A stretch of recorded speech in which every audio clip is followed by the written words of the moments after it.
So what we're doing today is we're going to learn about loci in the complex plane. Loci being plural for locus, plural locuses, which is sort of talking about, as Brad said, a circle or array or a segment or even a line that is going to satisfy some equation. So let's just remember circles from semester 1, and this is going to be imperative for spec maths from semester 2. This is the equation of a circle. It has centre AB and a radius R. Okay, that's how we describe the Cartesian equation of it. That's it on the Cartesian plane. So let's leap straight into our example here. We have consider the complex number, or the set of complex numbers, such that the modulus of z is 1. Okay, so I'm going to sketch that for you, because that's what it's asking us to do, to make a connection between this and the equations of circles. So here's the complex plane, our argand plane. We have our imaginary axes and we have our real axes. And we could have some complex number z. It could be going in any direction, right? It could be going in any direction, but it doesn't matter what the direction this complex number is in, the modulus is 1. Okay, so this complex number z is going to make a circle with a radius of 1 unit. Alright, that is going to satisfy all of it. We don't know the direction it's going in, but we do know that its modulus equals 1. Alright, so that's going to be the graph for it. And what we're going to do is we're going to find the Cartesian equation for it and explain to you guys why that's true.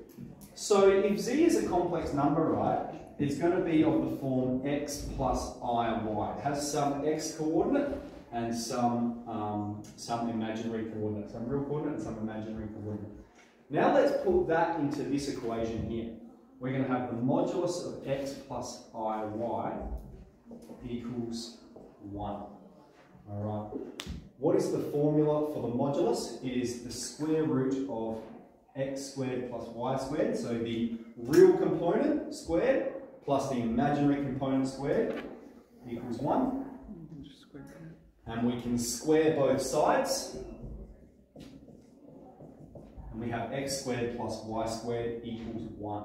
Okay, this is the equation of a circle with centre, because what is it? It's x take 0 squared plus y take 0 squared. We could express it like this, just to demonstrate that the centre is 0, 0, okay? We have a circle with centre 0, 0 and a radius of 1, okay? It's 1 unit in each direction. Alright, so that's been a link between this statement and the Cartesian equation here, seeing a link there. Okay, part C. Shade the region such that the modulus of z, this is supposed to say 2 by the way for this question. Not that it makes a significant difference. I'll just go through. That's 2, that's 2, that's 2, and that's going to be 4. It'll be root 2. Oh, no. We're squaring both sides, so it changes it to 4. Okay, so now we can answer this part. The modulus of z is larger than 2. Okay, if we're going to illustrate all the places that occurs, that's going to be everywhere outside of the circle, isn't it? Everywhere outside of the circle is going to give you a modulus of z that is larger than 2. Alright, that's what it's saying. Alright, what about if we combine it with this second statement? It has to be larger than 2, but the real part of it has to be larger than 0. That means the real component has to be positive. Well, that's going to get rid of this section here, isn't it? Because in this section we have a negative real component. So we want larger than 2, but positive real component. That's only going to be this area outside of the circle. That's how we're going to illustrate it. Okay?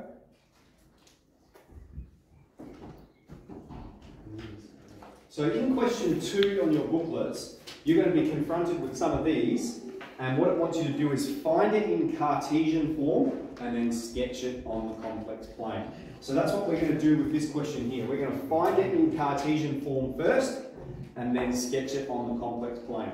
So our first step when confronted, this one's a little bit different because we've got some other information in there. That's going to provide some horizontal vertical translation for it. So we're still just going to substitute in straight away. Z is x plus iy. Alright, so we're going to have the modulus of x plus iy plus 2 take I equals 1. Alright, so all I've done there is substitute the complex number z in. Okay, so this is going to be the process you follow in question 2. Next, we're going to kind of collect together the real component and the vertical, the imaginary component.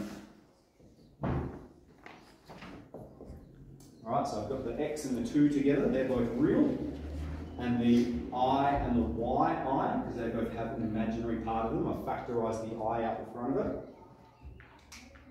We need a plus there, sorry about that. Okay, so now we want the modulus of this complex number here. Well, what is the modulus? It is the square root of the horizontal component, the real component, plus the coefficient of the imaginary component being equal to 1. Square both sides, and we have the Cartesian equation of the circle. So it's really easy for us to sketch. Okay, so we can go straight to the complex plane, the argand plane. We have a centre of x is minus 2. That's going to be here, and y is positive 1 here. And it has a radius of 1 unit. Okay, so that means it's going to go to there, to there, and to there. So circle. Alright, this is centre 2 and minus 1, and the radius is 1. Alright, and we'll sketch that, we'll fill in our axes, minus 1, minus 2. Yeah, that's supposed to be minus 2, sorry, positive 1, but then, and then again 1, 2. Real axes, imaginary axes. Okay, so I was getting you to sketch some of them and then it's like illustrate some regions with regards to it. What else can I say about that? So yeah, follow that process, and then what I'll get you to see is if you can come up with a general rule for any complex number, z plus a plus bi, alright, or z take a take bi. Alright, so you're going to do a few first and then see can we come up with a general rule that we could use. Okay, next part. Here we're just illustrating some regions on the argand plane. We're not given any complex number or set of complex numbers, we're just talking about the straight argand plane. Here it is here. Here's our real axes, here's our imaginary axes. It says, illustrate the region such that the complex number z, the real component of it, is less than 0. That's going to be every... That's good, is that one? It's going to be every region, every point left of the y-axis, but not including it, is it? So it's like an asymptote there. What about if we added this constraint to it, such that the imaginary part has to be between minus 1 and positive 1? Well, these are the imaginary parts, and look, we're including 1, but we're not including minus 1. So we're going to have a dotted line here at minus 1, so it doesn't touch there, but it does touch up here at 1. Okay, that's how we could constrain that region, and it does go on in that direction forever because it's for every real value that is negative. Okay, we'll start with that, and then I've got one more example to do a bit later. We could do it right now if you want, or we could do it a bit later. What do you guys reckon? A bit later? Anybody? Now. Do it now? Let's do it now. So I'm going to rub off, I just need this part of the board. So anyone still copying that down? Excellent. Okay, so then in the very last thing that we're going to be looking at is solving for z. We're going to solve the set of complex numbers that satisfy an equation like this. We have the modulus of z plus 2 is equal to the modulus of z take 1. And then I'm going to illustrate that for you guys. Yeah, let's solve it first and then we can provide the illustration. I think that's going to help us a bit. So again, when we're doing this, we just substitute in straight away. X plus iy plus 2 equals x plus iy take 1. Alright. Perform the modulus of both sides, so we're going to have x plus 2 squared plus y squared. X take 1 squared plus y squared. Alright, remember when we're doing modulus, we just ignore the imaginary component. We can get rid of the square root from both sides, and I'm going to expand both sides as well, because we're trying to solve for the values of x and y that make this statement true. So we're going to have here x squared plus 4x plus 4 plus y squared equals x squared take 2x plus 1 plus y squared. Okay, and look at all those complex things we can. Okay, so look at all that stuff we can cancel here. Like we've got x squared on both sides, take x squared from both sides, take y squared from both sides, and then what we want to do is get the x's on one side that Brad said, the numbers on the other side. So if we move this over here, we're going to get 6x. Alright, we're going to plus 2x to both sides. And we take 4 from both sides, we're going to get minus 3 over here. We've got x is minus half. Okay? We've got the solution. Let's talk about what it means visually. Okay? So on a complex plane, right, if you have some complex number z, let's say that that's our complex number z. Alright?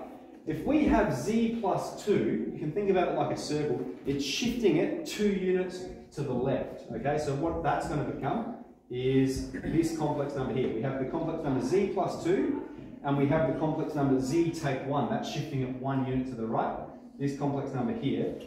And we're looking for the solution that makes the modulus of these numbers equal to one another. So again, we're not so concerned with the direction, but we're saying if they have the same length, okay, so that's the same and that's the same, where do they meet? They meet on the line x is minus half, or the real component is minus half. And look at that, it doesn't matter the direction they're facing in, okay? If they have the same length, they could stretch all the way up there, they could meet in here, they're going to have the same length in all directions, okay? So if they have the same modulus, that is the position where they will meet. X is minus half is the solution to it. Alright, so this is pretty cool, pretty exciting, the loci in the complex plane. So it starts off with the circles, get familiar with the Cartesian plane, see if you can come up with a general rule. But yeah, let's have a go.